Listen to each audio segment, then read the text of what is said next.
दोस्तों, जैसा कि हम लोग जानते हैं कि यूपीपीसीएस 2023 का प्री एग्जाम हो चुका है। मेंस एग्जाम में इस बार कुछ चेंजेस किया गया है। जहां आपका ऑप्शनल होता था, ऑप्शनल के दोनों पेपर को हटा करके यूपी स्पेशल का पेपर 1 और पेपर 2 यहां जोड़ा गया है। दोस्तों, इसके अंदर यूपी का इकोनॉमी भी इंक्लूड किया गया है। तो मैं आपको अपनी वीडियोस के माध्यम से यूपी का जो इकोनॉमी है वो 10 to 12 क्लासेस में कंप्लीट कराऊंगा। दोस्तों, मेरा प्लान ये है कि यूपी से रिलेटेड जो करंट के इश्यूज हैं, उन करंट के इश्यूज से जो मेंस एग्जाम में क्वेश्चंस बन सकते हैं, उन क्वेश्चंस को मैं आपको अपनी वीडियो के माध्यम से कराऊंगा। तो दोस्तों, उम्मीद भी मैं ये करता हूं कि आप अगर पिछले पेपर का ट्रेंड देखें तो पेपर करंट बेस्ड ही रहा है। तो उम्मीद भी हम ये कर सकते हैं कि जो करंट में टॉपिक्स हैं इकोनॉमी के, पेपर भी उसका एक बड़ा हिस्सा पेपर के अंदर रहेगा। तो मैं करंट के इश्यूज पर आपको, जो यूपी के करंट के इश्यूज हैं, उन यूपी के करंट के इश्यूज पर आपको क्वेश्चंस कंप्लीट कराऊंगा। हार्डली 20 to 25 क्वेश्चंस होंगे, जिसके बाद आपका लगभग पूरा यूपी का इकोनॉमी कंप्लीट हो जाएगा। जैसा कि आप लोग मेरे पीछे देख पा रहे हैं, ईच क्लास में हम लोग हार्डली 1 और 2 क्वेश्चंस को कवर करेंगे। तो आज हम लोग 2 क्वेश्चंस कवर करने वाले हैं। हमारा फर्स्ट क्वेश्चन है, उत्तर प्रदेश राज्य भारत के विकास का इंजन बनने की क्षमता रखता है। इस कथन के परिप्रेक्ष्य में उत्तर प्रदेश राज्य की क्षमताओं का आकलन कीजिए। यानी जो यूपी है वो भारत के विकास का इंजन बनने की क्षमता रखता है, इस कथन के परिप्रेक्ष्य में उत्तर प्रदेश की क्षमताओं का आकलन करना है। और दोस्तों, दूसरा हमारा क्वेश्चन है आज का, भारत वर्ष 2023 में G20 की मेजबानी कर रहा है। जैसा तो कि आप लोग पता है कि G20 की मेजबानी 2023 में भारत के द्वारा की जा रही है। इससे उत्तर प्रदेश राज्य को होने वाले संभावित लाभों की विवेचना कीजिए। यानी इससे यूपी को क्या संभावित लाभ होंगे, इसके बारे में भी आपसे क्वेश्चन पूछा जा सकता है। तो आज हम लोग इस वीडियो के माध्यम से इन दोनों क्वेश्चंस को कवर करेंगे और देखते हैं कि इससे यूपी के लिए क्या बेनिफिट हो सकता है। तो दोस्तों, हमारा जो फर्स्ट क्वेश्चन है वो है, उत्तर प्रदेश राज्य भारत के विकास का इंजन बनने की क्षमता रखता है। इस कथन के परिप्रेक्ष्य में उत्तर प्रदेश राज्य की क्षमताओं का आकलन कीजिए। दोस्तों, जैसा कि आपको पता है कि यूपी पीसीएस का जो मेंस एग्जाम है उसमें 8 मार्क्स के 10 क्वेश्चंस और 12 मार्क्स के 10 क्वेश्चंस आते हैं।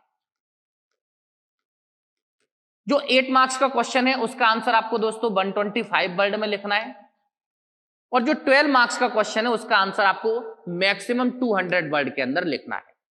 तो कोशिश कीजिएगा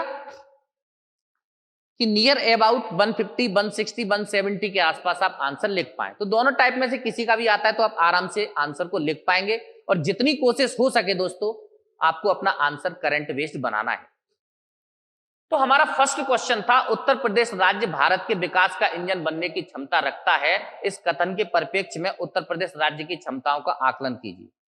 दोस्तों, ये जो क्वेश्चन है या ये जो कथन है, उत्तर प्रदेश राज्य भारत के विकास का इंजन बनने की क्षमता रखता है, इस परिप्रेक्ष्य में, एक्चुअली ये जो कथन है ये उत्तर प्रदेश के वित्त मंत्री सुरेश खन्ना जी का है।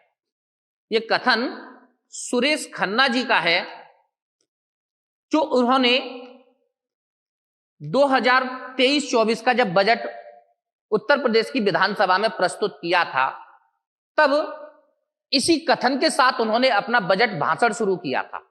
तो संभव है यूपीएससी या यूपीपीसीएस आपका क्वेश्चन यहां से भी बना करके आपके सामने रख दे। तो दोस्तों, हमें यह बताना है कि उत्तर प्रदेश राज्य किस तरीके से विकास का इंजन बनने की क्षमता रखता है। तो दोस्तों, सबसे पहली बात तो हम लोग ये समझ सकते हैं कि उत्तर प्रदेश की जो आबादी है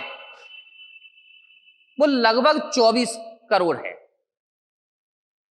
और इस आधार पर उत्तर प्रदेश भारत का सबसे बड़ा कंज्यूमर मार्केट प्रोवाइड करता है।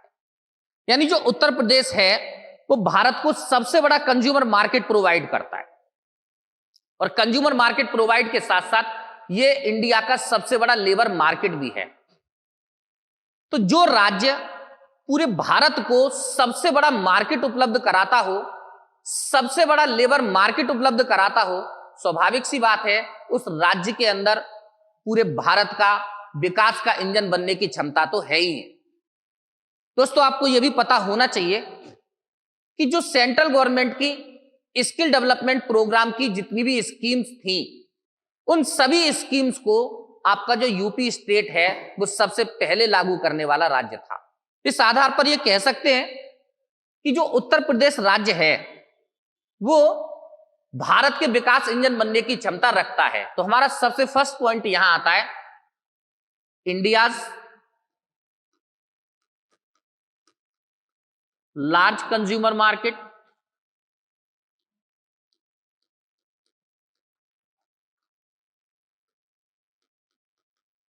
And second large labour market.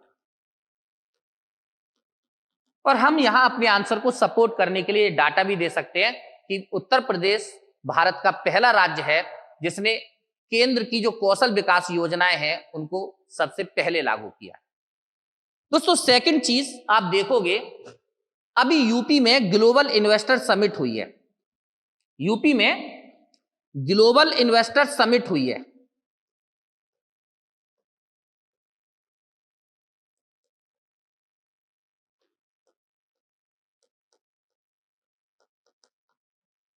ये जो समिट थी ये फरवरी 2023 में हुई है। दोस्तों, इस समिट में 16 देशों के द्वारा भागीदारी दी गई है, और टोटल इस समिट के थ्रू ये एक्सपेक्ट किया जा रहा है कि लगभग 33.5 लाख करोड़ रुपीस का इन्वेस्टमेंट यूपी के अंदर आएगा। दोस्तों, अगर आप समझते हो कि अगर इतना बड़ा इन्वेस्टमेंट यूपी में आता है तो डेफिनेटली यूपी के जीडीपी के साथ साथ इंडिया की जो जीडीपी है डेफिनेटली उसके अंदर भी एक बड़ा बूम आएगा। और इस आधार पर हम ये कह सकते हैं कि ये जो यूपी है वो इंडिया के विकास का इंजन बनने की क्षमता रखता है। दोस्तों, थर्ड अगर मैं पॉइंट की बात करूं तो लास्ट ईयर जो यूपी का state gross domestic product growth rate है, यूपी का स्टेट ग्रॉस डोमेस्टिक प्रोडक्ट की जो ग्रोथ रेट है वो 19% कैलकुलेट की जा रही है। दोस्तों, 19% अगर किसी स्टेट की ग्रोथ हो, और वो भी इंडिया का वो स्टेट जिसकी आबादी पूरे भारत में सबसे ज्यादा हो, तो डेफिनेटली वो अकेला स्टेट पूरे भारत के डेवलपमेंट इंजन का काम कर सकता है। आप देखेंगे इंडिया की जो ग्रोथ रेट है वो हार्डली 6% 7% के बीच में चल रही है, जिसमें यूपी की ग्रोथ रेट 19% आकलित की जा रही है। दोस्तों, इस बेसिस पर यह कहा जा सकता है कि यूपी जो है वो इंडिया का विकास इंजन बनने की क्षमता रखता है। अगर मैं फोर्थ पॉइंट की बात करता हूं यहां, तो आपको यह पता होना चाहिए कि इंडिया की जो मुख्य खाद्यान्न फसल है वो गेहूं और चावल है। मुख्य खाद्यान्न फसल गेहूं और चावल है, और आपको यह पता होना चाहिए कि यूपी गेहूं और चावल के उत्पादन के मामले में भारत के सबसे अग्रणी राज्यों में एक है। इसका मतलब जो यूपी है ये भारत को खाद्य सुरक्षा भी उपलब्ध करा रहा है, और जो राज्य अगर खाद्य सुरक्षा उपलब्ध कराता हो पूरे देश को, स्वाभाविक सी बात है उस राज्य के अंदर विकास का इंजन बनने की क्षमता तो है ही है। तो यहां पर दोस्तों हम फोर्थ पॉइंट डाल सकते हैं, व्हीट एंड राइस प्रोडक्शन।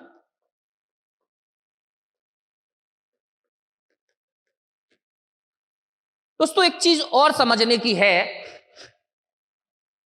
कि पूरे के पूरे वर्ल्ड में आप कहीं भी देखेंगे, आप इंडिया में ही देखिए, तो आपको पता चलेगा कि विकास के लिए बहुत सारे हार्ड डिसीजन भी लेने पड़ते हैं।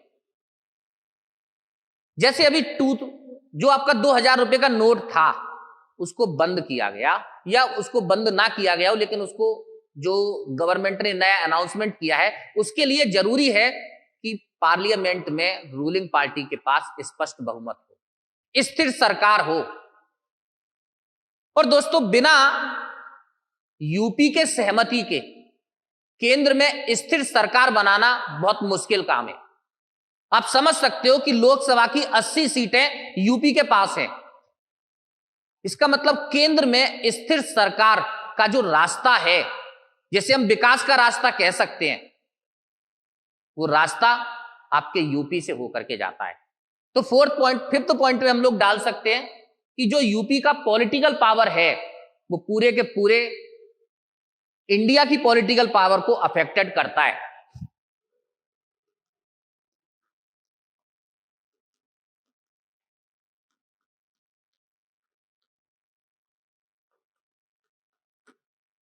और दोस्तों नेक्स्ट पॉइंट अगर मैं बात करूं,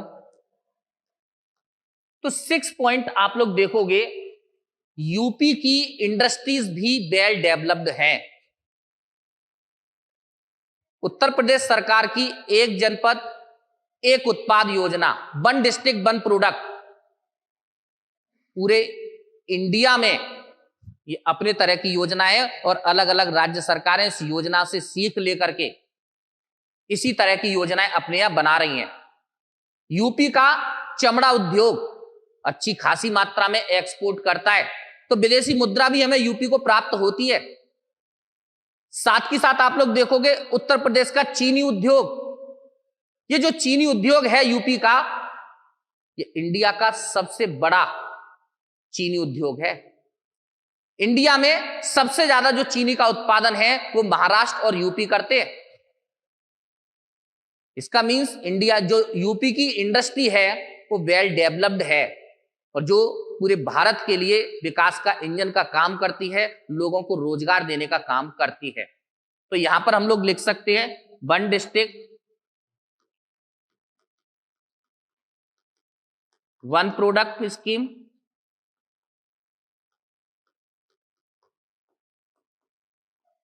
और इसके साथ साथ आप यहां पर एक पॉइंट चमड़ा उद्योग चीनी उद्योग को भी डाल सकते हो। दोस्तों अगर आप आंसर बैलेंस होकर के लिखेंगे, पॉलिटिकल, सोशल, इकोनॉमिकल, कल्चरल, तो डेफिनेटली आपका आंसर बहुत अच्छा होगा और आपको अच्छे मार्क्स भी मिलेंगे। कितनी देर की बन गई?